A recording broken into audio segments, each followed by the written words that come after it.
서는 책 전체가 1장으로 이루어져 있고 절수로 따지면 25절밖에 안 됩니다. 짧은 책이지만 성경에서 이보다 복음을 더 선명하게 보여주는 책이 있을까 싶을 정도로 복음을 잘 설명하고 있습니다. 로마서가 복음의 이론서라고 한다면 빌레몬서는 그 이론이 실생활에 어떻게 적용되고 있는지를 보여주는 그림 설명서입니다. 빌레몬서의 저자는 1절에 밝히고 있는 대로 사도 바울입니다. 디모데까지 이름이 들어갔지만 실제로는 사도 바울이라고 봐도 무방합니다. 1절입니다. 그리스도 예수를 위하여 갇힌 자 된 바울과 및 형제 디모데는 우리의 사랑을 받는 자요 동역자인 빌레몬과 자매 아비아와 우리와 함께 병사된 아키뽀와 내 집에 있는 교회에 편지하노니. 자, 빌레몬서의 저자는 사도 바울이고, 자, 수신자는 누구입니까? 예, 우리의 사랑을 받는 자요 동역자인 빌레몬, 그 다음에 자매 아비아, 우리와 함께 병사된 아키뽀, 그리고 내 집에 있는 교회. 예, 여러분들 관찰 실력이 많이 늘으셨어요. 예, 감사합니다. 자, 여기에도 여러 사람들이 등장하지만 결국 중요한 사람은 누굴까요? 빌레몬이에요. 빌레몬 이름의 뜻은 애정이 있는, 사랑이 있는 이란 뜻입니다. 빌레몬은 바울의 전도를 받아 그리스도인이 되었고 골로새 교회의 중심 인물로 자리 잡습니다. 2절 후반부에 내 집에 있는 교회라는 표현에서 이 골로새 교회가 누구의 집에 모인 걸 알 수 있습니까? 예, 빌레몬의 집에서 모인 것을 알 수가 있습니다. 많은 사람들이 모이기 위해서는 집이 제법 커야 했을 것이기 때문에 빌레몬은 경제적으로나 사회적으로나 지위가 제법 있었던 것 같습니다. 자, 빌레몬과 바울의 관계는 이렇습니다. 4절입니다. 내가 항상 내 하나님께 기도하고 감사하고 기도할 때에 너를 말함은, 예, 기도할 때마다 빌레몬에 대해 말했다고 하는 것을 봐서 바울과 빌레몬은 굉장히 밀접한 그러한 관계이고 바울은 빌레몬에 대해서 자부심이 있었던 것 같습니다. 자, 5절. 주 예수와 및 모든 성도에 대한 내 사랑과 믿음을 들었다. 예. 먼 곳에 있는 바울에게까지 들릴 정도로 빌레몬은 주 예수와 및 모든 성도에 대한 사랑과 믿음이 뛰어난 사람이었습니다. 6절입니다. 이로써 내 믿음의 교제가 우리 가운데 있는 선을 알게 하고 그리스도께 이르도록 역사하느니라. 형제여, 성도들의 마음이 너로 말미암아 평안함을 얻었으니 내가 너의 사랑으로 많은 기쁨과 위로를 받았노라. 빌레몬은 자기 교회, 자기 지역뿐 아니라 다른 지역에 있는 많은 사역자들과 성도들에게까지 선한 영향력을 끼쳤던 인물이라는 것입니다. 그리고 빌레몬에 이어 등장하는 자매 아비아는 누굴까요? 예, 빌레몬의 아내. 그리고 병사된 아키뽀는 누구였을까요?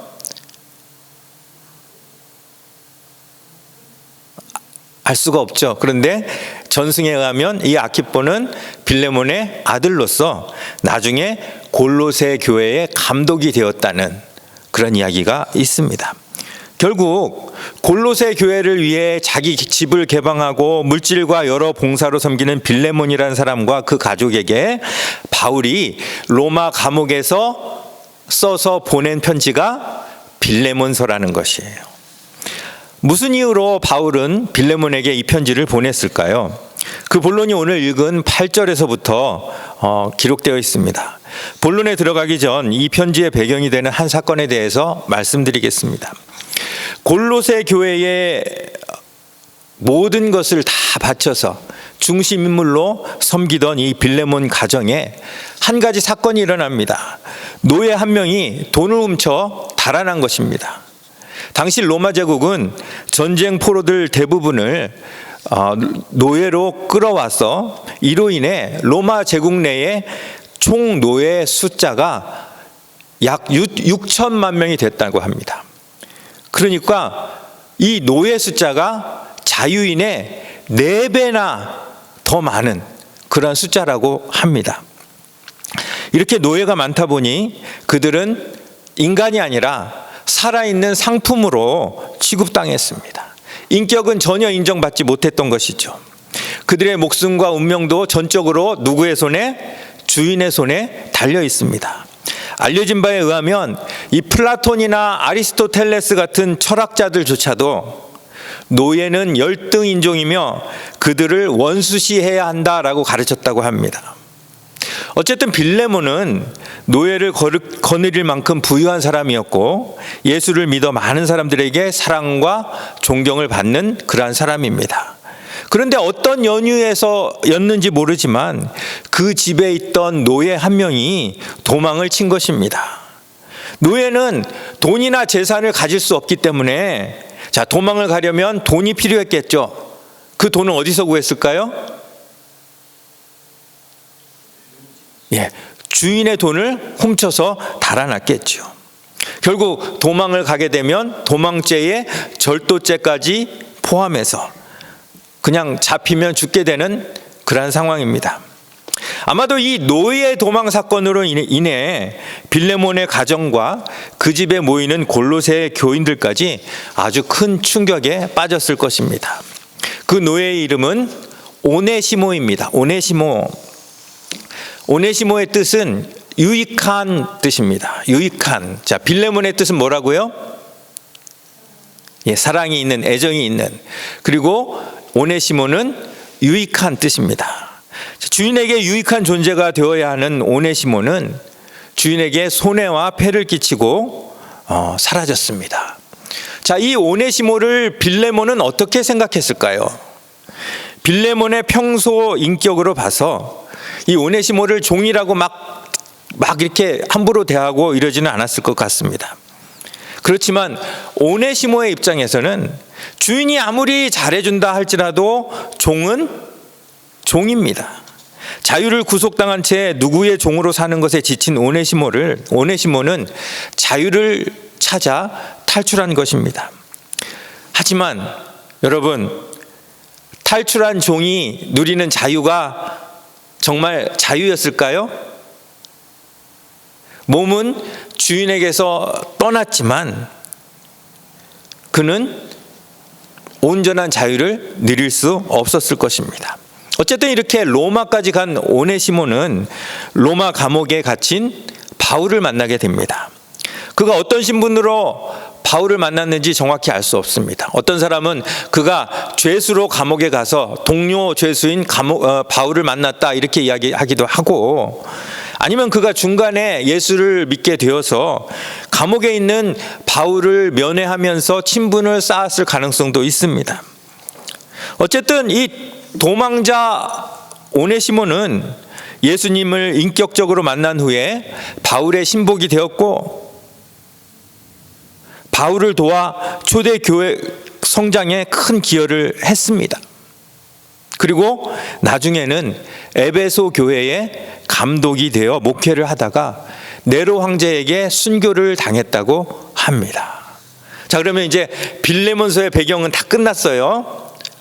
그러면 이제 빌레몬서를 딱 보시면 지금까지는 제가 여러분들이 관찰을 하셨고 그 다음에 제가 해석을 했습니다. 그러면 이제 빌레몬서를 보시면 여러분들이 더 정확하게 내용을 이해하실 수 있을 것입니다.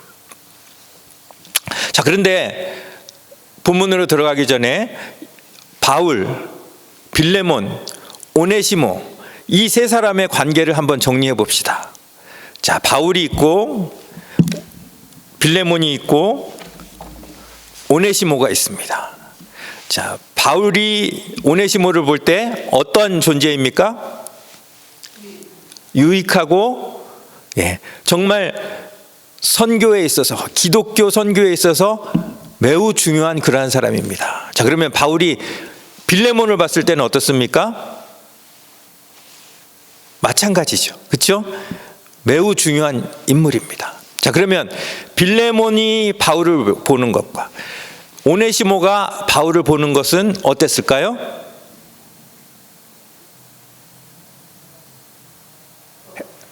똑같이 정말 받들어야 할 사도고 은혜의 전달자였을 것입니다. 자, 이 바울과 이 두 사람의 관계는 전혀 문제가 없습니다. 그런데 문제는 이 두 사람의 관계에 있지요. 그들이 마음과 뜻을 같이하여 복음 안에서 동역자가 된 것은 맞지만 그 이전에 그들에게는 풀어야 할 관계가 있었다는 것이에요. 달아난 종과 주인의 관계라는 것이죠. 자, 그런데 오네시모는 어디에 있습니까? 로마에 있고 빌레몬은 골로새에 있어요. 거리가 상당히 멉니다. 지금 비행기 타고 가도 상당히 먼 거리예요. 자, 그렇다면 어차피 사는 지역도 다르고 사역지도 다른 만큼 다른 지역에서 그냥 각각 서로의 사역을 한다면 만날 일이 별로 없어요. 그러니 관계 해결 없이 바울이 잘 조절해서 두 사람에게 일을 각각 맡겼어도 될 것 같은 그런 상황이라는 것입니다. 그런데 바울은 그렇게 하지 않습니다. 빌레몬에게 편지를 보내어서, 자, 누구를 통해서? 오네시모에게 그 편지를 주어서 빌레몬에게 보냅니다. 그리고 둘의 관계를 먼저 해결하려고 하는 것입니다. 그렇게 보낸 편지가 빌레몬서예요. 이 빌레몬서의 주제는 그러면 뭘까요? 자연스럽게 용서가 되겠죠. 용서. 예. 그런데 이 빌레몬서에서 이야기하는 용서는 세상 나라에서 상식적으로 생각하는 그러한 용서가 아니라는 것이죠. 하나님 나라의 특징을 매우 잘 보여주고 있다는 것이죠. 자, 우리가 읽었던 8절 말씀 한번 같이 읽어보겠습니다. 시작.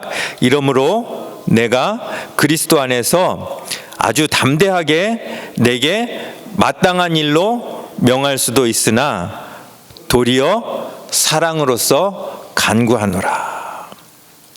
바울의 입장에서는 빌레몬에게 통보만 해도 되었다는 것이에요. 오네시모가 너에게 참 해를 끼쳤지만 지금은 나에게 굉장히 유익한 그러한 신복이다.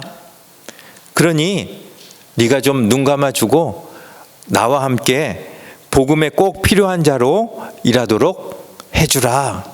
명할 수도 있었다는 것입니다. 하지만 바울은 명령하는 대신에 사랑으로서 간구하노라. 영어로 보니까 Yet I appeal to you on the basis of love.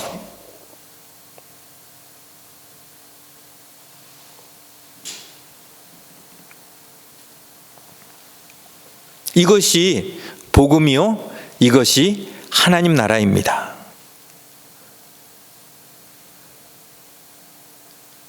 억지로 하도록 명하는 것은 세상 나라의 임금이 하는 것입니다.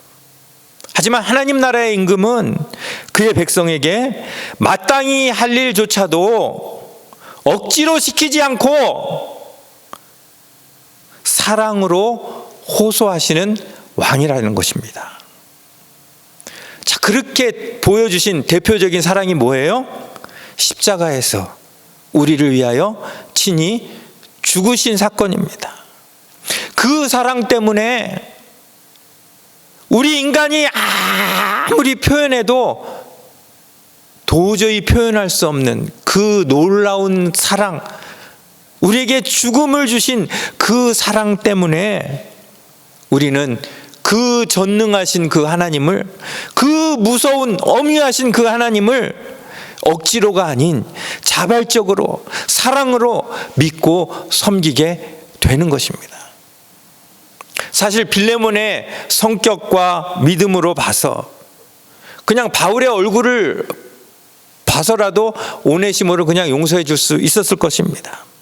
하지만 하나님 나라는 결과보다는 과정과 동기입니다. 억지 춘향의 결과는 하나님의 방법이 아니기 때문에 바울은 사랑으로 호소하면서 자발적인 용서를 구하고 있는 것입니다.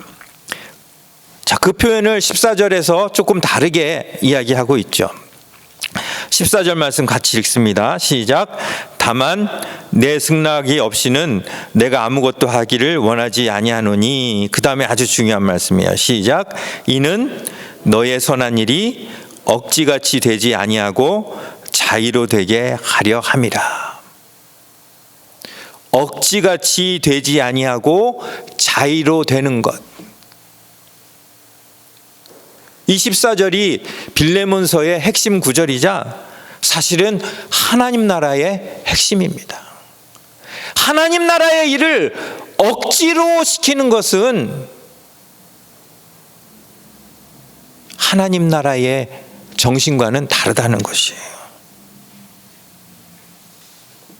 선한 일을 하되 우리가 억지로 하는 것을 하나님은 원치 않으시는 거예요.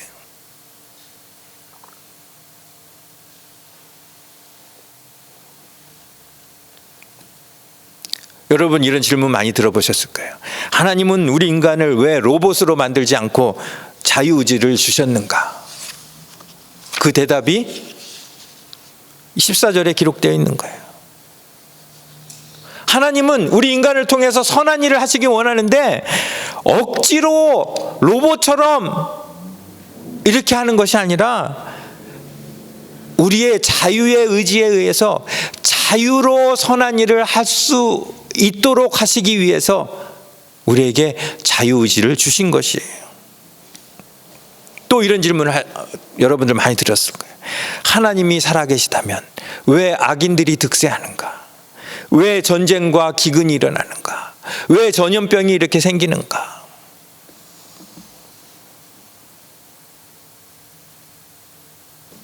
그런데 그 답이 14절에 있다는 것이에요.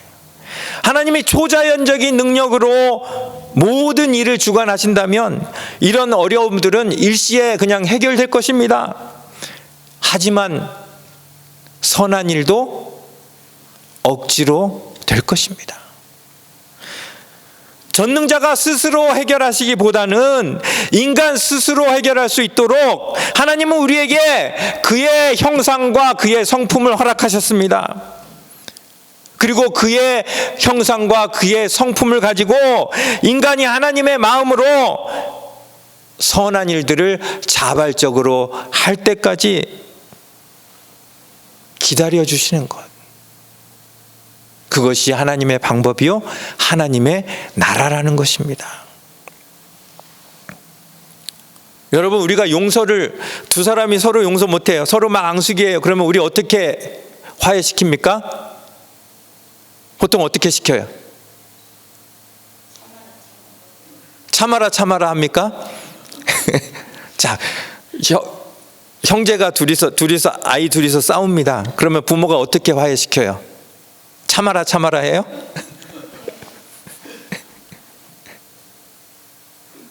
어떻게 화해시켜요? 너 일로 와. 너 일로 와. 그리고 어떻게 해요? 네. 손잡아 악수해. 억지로 시키잖아요. 물론 형제들끼리는 괜찮아요. 그런데 일반적으로 교회에서도 그렇고 세상에서도 그렇고 그렇게 화해시키잖아요. 그렇게 하면 화해가 되는 경우도 많지만 안 되는 경우도 많습니다. 이것이 인간의 방법이에요. 그런데 하나님의 방법은 이런 억지가 아니라 조금 시간이 걸려도 자발적인 용서와 자발적인 화해가 되도록 하신다는 것이에요. 자, 빌레몬이 이 편지를 받고 오네시모를 용서했을까요? 안 했을까요? 어떻게 하세요?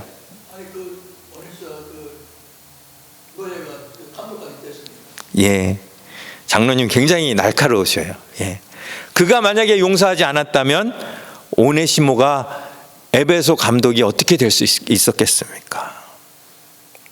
빌레몬은 바울이 기대했던 대로 억지로가 아닌 자발적인 용서를 기쁘게 했을 것입니다. 빌레몬의 용서가 없었다면 오네시모는 주의 일을 하면서도 늘 깨름직했을 거예요. 혹이라도 어느 모임이나 어떤 장소에 가서 빌레몬을 만나면 어떻게 될까? 빌레몬이 누구를 수소문해서 나를 잡아가면 어떻게 할까? 늘 걱정 가운데 편안한 사역을 하지 못했을 것입니다.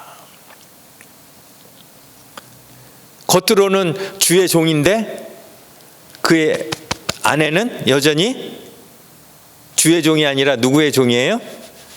예, 죄의 종, 사람의 종인 것이에요. 자, 빌레몬의 입장에서 어땠을까요? 야, 우리 집에서 도망친 이 종이 목회자를 하고 있어?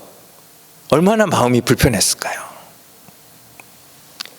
그걸 아는 바울은 빌레몬과 오네시모 이 두 사람 모두를 위해서, 그리고 무엇보다 가장 중요한 것은 하나님의 복음이 용서하지 못함으로 인해서 방해받는 그러한 상황을 모면하기 위해서 사랑으로서 자발적인 용서를 해달라라고 간구하는 것입니다.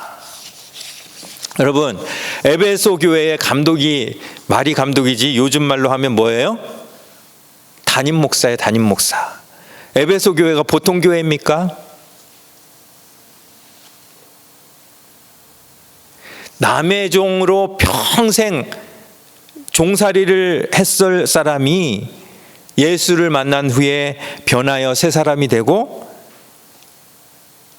하나님의 영광을 위하여 크게 사용된 것이에요. 그런데 빌레몬의 용서가 없었다면 이 모든 일이 가능했을까? 결국 빌레몬은 오네시모를 용서했지만 오네시모가 전하는 복음까지 자유케 하는 그런 일을 한 것입니다. 용서하지 않으면 복음은 얽매이게 됩니다. 무거워집니다. 우리 매일같이 기도하잖아요. 하나님 나라를 위하여, 복음을 위하여 살기를 원합니다. 그러면서 복음을 위하여 살기를 원합니다 기도하면서 복음을 얽매고 있다면 그건 말이 안 되잖아요. 오늘날 복음이 얽매이는 그러한 일들이 얼마나 많습니까? 교회 안에 파당이 생기고 원수가 생기게 되면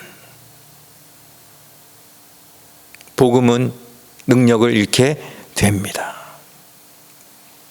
빌레몬이 용서하지 않았다면 에베소 교회는 훌륭한 목회자를 잃었을 것이고 또한 위대한 순교자를 잃었을 것입니다. 여러분, 만약에 용서하지 못해서 오네시모가 잡혀가서 주인의 손에 죽었다면 그때 흘렸을 그 피가 얼마나 가치 없는 피입니까? 그런데 그 가치 없었을 그 피가 하나님 나라를 위한 위대한 순교의 피로 바뀐 그 중심에는 뭐가 있는 거예요? 용서가 있는 거예요. 이것이 바로 용서의 능력이라는 것이에요. 오늘 말씀 제목이 뭐예요? 용서의 능력. 사울 왕이 죽자마자 다윗이 곧바로 이스라엘 왕이 된 것이 아닙니다. 7년 6개월 동안은 헤브론에서 오직 유다 지파만을 다스렸습니다. 다른 11지파는 사울의 아들 이스보셋에 의해서 다스려지고 있었습니다. 그런데 이 7년 6개월이 2년으로 짧아질 기회가 있었습니다. 이스보셋 군대의 실세였던 이 아브넬이 찾아와서 이스라엘의 모든 지파를 다윗에게 종속시키겠다는 약속을 했고 다윗은 그것을 받아줍니다. 만약에 그렇게 되었다면 다윗은 2년 만에 조속한 통일을 이룰 수 있었을 것입니다. 그런데 한 사람, 용서하지 못하는 사람, 누구예요? 요압의 그 복수심 때문에 그 모든 일이 다 허사가 되어버렸어요.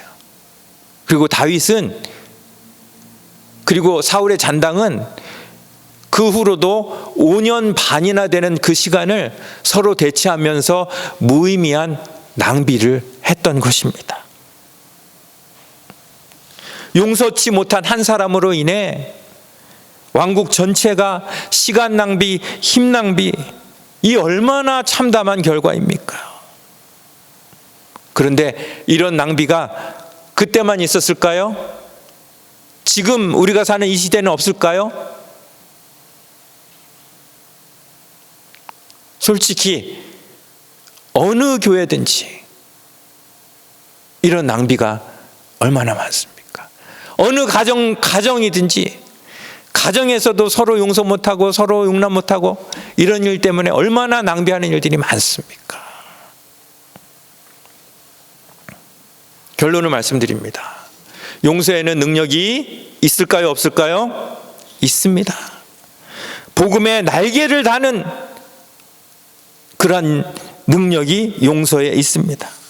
종의 피를 순교자의 피로 바꾸는 능력이 있습니다. 하지만 능력이 있는 만큼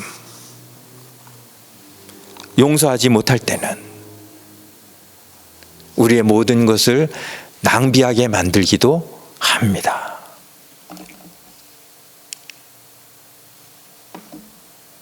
우리 한번 주기도 말씀 같이 읽어보겠습니다. 시작. 우리가 우리에게 죄 지은 자를 사하여 준 것 같이 우리 죄를 사하여 주시옵고.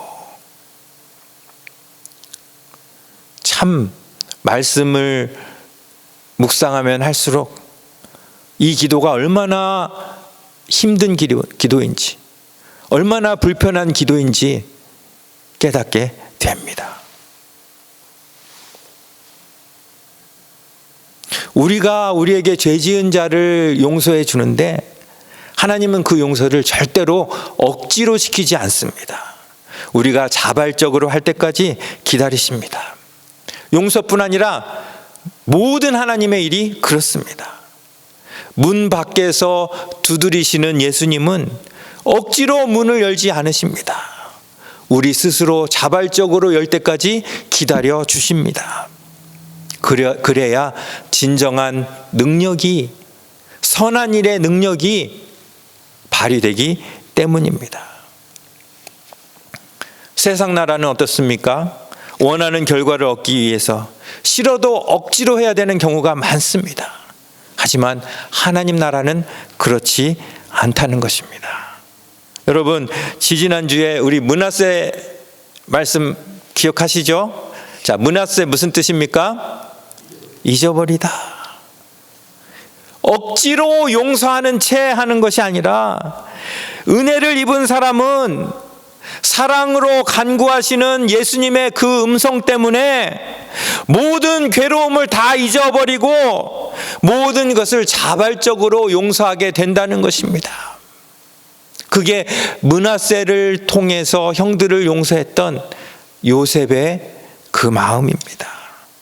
바울은 지금 그걸 빌레몬에게 간구하는 것이고, 빌레몬의 그 용서로 인해 하나님 나라는 더욱더 날개를 달고 확장할 수 있게 된 것입니다. 자, 14절 말씀 우리 다시 한번 같이 읽겠습니다. 시작. 다만 내 승낙이 없이는 내가 아무것도 하기를 원하지 아니하노니 이는 너의 선한 일이 억지같이 되지 아니하고 자의로 되게 하려 함이라. 혹시 여러분들 가운데 여러분을 불편하게 하는 사람이 있습니까? 혹시 정말 이 사람 내가 받아줘야 하나, 용납해야 하나, 용서해야 하나 이런 사람이 있습니까?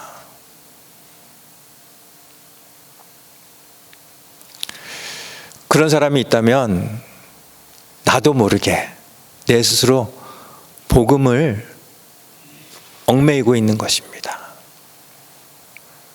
그것을 다 털어버리고 정말 선한 일이 억지같이 되지 아니하고 자의로 되는 그러한 삶을 내가 주님 앞에 드리겠습니다. 살겠습니다. 고백하시는 저와 여러분들 되시기를 간절히 바랍니다.